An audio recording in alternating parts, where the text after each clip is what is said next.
21 सितंबर को अंतर्राष्ट्रीय शांति दिवस के रूप में मनाया जाता है। 1982 से अंतर्राष्ट्रीय शांति दिवस मनाने की शुरुआत हुई थी। तब जब शुरुआत हुई थी सितंबर के तीसरे मंगलवार को मनाया जाता था, लेकिन 2002 से फिक्स कर दिया गया 21 सितंबर को अंतर्राष्ट्रीय शांति दिवस मनाया जाता है। थीम इसकी इस बार की क्या है? शांति के लिए कार्य, वर्क फॉर पीस।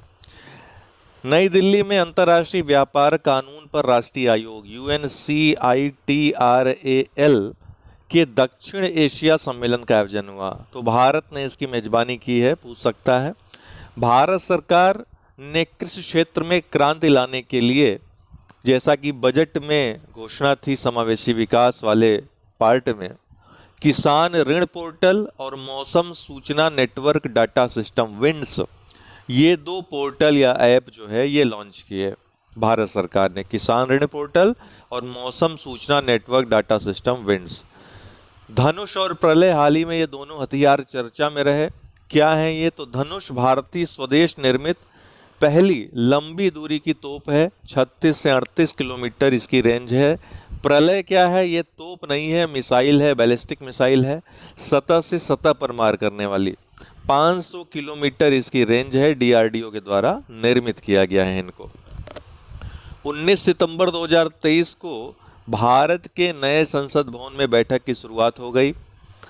आपने देखा किस तरीके से पैदल सारे सांसद, प्रधानमंत्री सहित, लोकसभा स्पीकर सहित, राज्यसभा स्पीकर सहित, राज्यसभा सभापति सहित सभी तमाम पदाधिकारी पैदल मार्च करके पुराने संसद भवन को छोड़ करके नए संसद भवन में गए।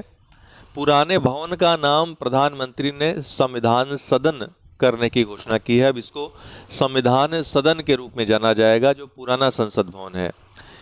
नई दिल्ली एशिया प्रशांत मानवाधिकार फोरम की बैठक यहाँ पर आयोजित हुई। कहाँ पर? नई दिल्ली में। इसके अलावा नई दिल्ली में एक और बैठक हुई, वैश्विक कौशल शिखर सम्मेलन की 14वीं जो है बैठक हुई। कहाँ पर? नई दिल्ली में। तो एशिया प्रशांत मानवाधिकार फोरम की बैठक और वैश्विक कौशल शिखर सम्मेलन की 14वीं बैठक नई दिल्ली में आयोजित। नुआखाई त्यौहार, ये कहाँ का त्यौहार है? उड़ीसा का है। निगेल चक्रवात हाल ही में कहाँ पर आया है? USA में, अटलांटिक तट पे। उत्तर प्रदेश सरकार ने 29 जून को, डेट पूछ सकता है, उत्तर प्रदेश सरकार ने किस तारीख को व्यापारी कल्याण दिवस घोषित किया? 29 जून को। तो कर सुधारों में कर प्रोत्साहन भी एक तरीका होता है। तो उत्तर प्रदेश की सरकार पिछले दिनों आपने देखा स्टाम्प शुल्क में काफ़ी कमी कर दी।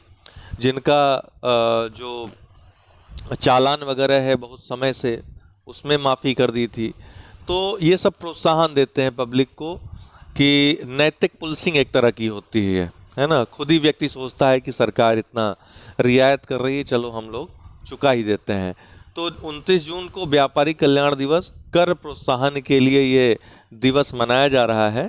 इस दिन जो सबसे ज़्यादा कर चुकाने वाला व्यक्ति होगा, व्यापारी होगा, उसको सम्मानित भी किया जाएगा। तो इस तरह के कर प्रोत्साहन को ये बढ़ावा देगा।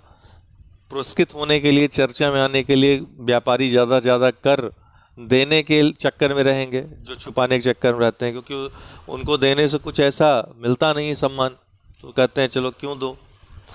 उत्तर प्रदेश अधिवक्ता संरक्षण विधेयक हेतु, और इतने ज़्यादा लोग राष्ट्रभक्त हैं नहीं भारत में, भारत की संपत्ति से इतना प्रेम नहीं जिस तरह से अन्य देश, अन्य कंट्रीज़ में देखा जाता है।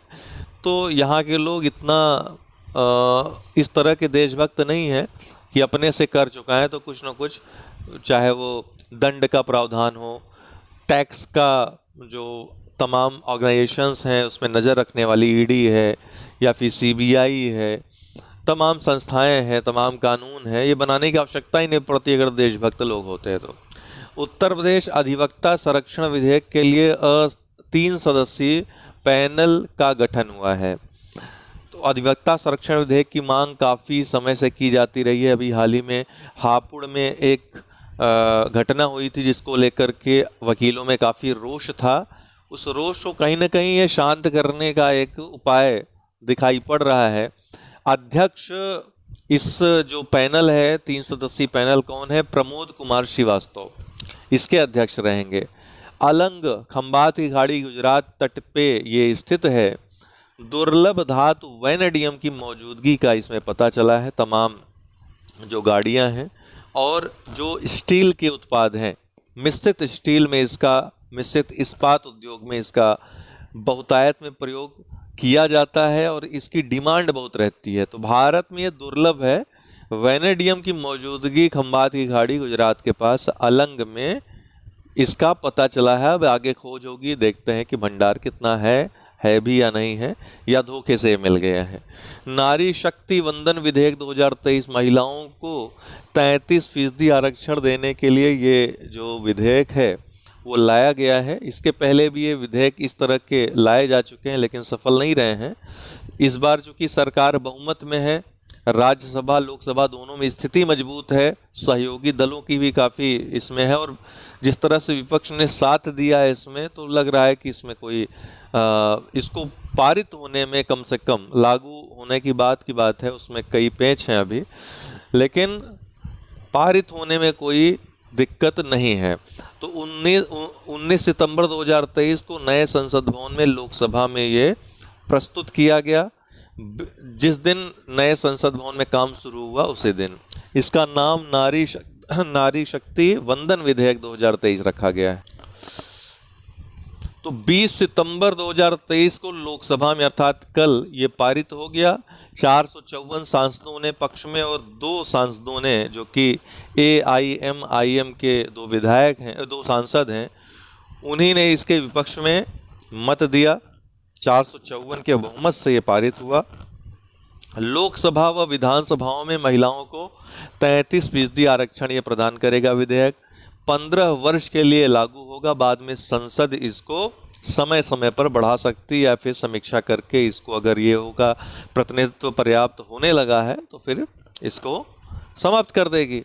होयसल मंदिर 3 मंदिरों का समूह है। बेलूर में, हैलेबीड में और सोमनाथपुरा में, कर्नाटक में स्थित है मंदिर। ये यूनेस्को विश्व धरोहर सूची में इसको भी शामिल कर लिया गया है। अभी 2 दिन पहले 41वें जो स्थल के रूप में शांति निकेतन को शामिल किया गया था भारत के, 42वें स्थल के रूप में होयसल मंदिरों को शामिल कर लिया गया है। तो अब भारत के इस लिस्ट में कुल 42 स्थल हो गए हैं।